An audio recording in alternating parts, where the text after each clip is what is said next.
It's very important that we reform the welfare system because it doesn't work and it traps people. And therefore, we're going to press ahead with the reforms, and the principles are if you can work, you should work. If you need help getting into work, you should have that help and support. But if you can't work, there's no prospect of working, then you must be protected. We need to get it right. That's why we've been talking to colleagues and having a constructive discussion. We've now arrived at a package that delivers on the principles with some adjustments, and that's the right reform. And I'm really pleased now that we're able to take this forward. Well, we've told him that if he can meet our three conditions, that we will support him, that he has to reduce the welfare budget, that he has to make sure people get into work. At the moment, the bill doesn't do that. The U-turn makes it even worse. And they have to commit to not having more tax rises. None of those things are unreasonable requests. The Chancellor herself said no new tax rises, but we want the Prime Minister to make those commitments, and he won't do that. Instead, he's just giving up.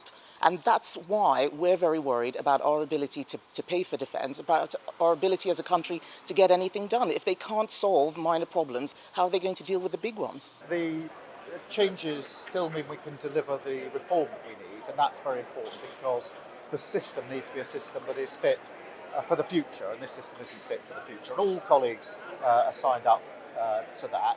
But having listened, we've made the adjustments. The funding will be set out in the budget in the usual way, as you'd expect later in the year.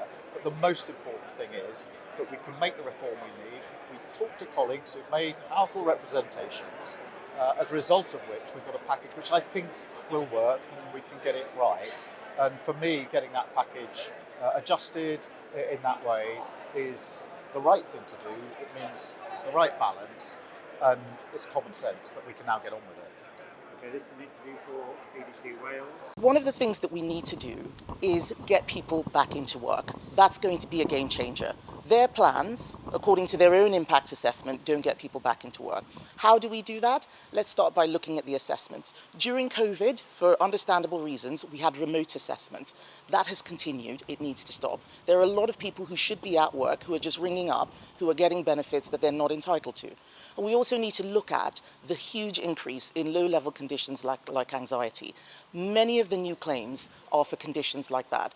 The best thing for many of those people is to have a healthy work environment, getting them back into work. There's a lot that we can do to make sure that those people who really need it, those people who have those very serious physical conditions, can get the support they need while getting other people back into work. That's all we're asking Labour to do, and they won't do that.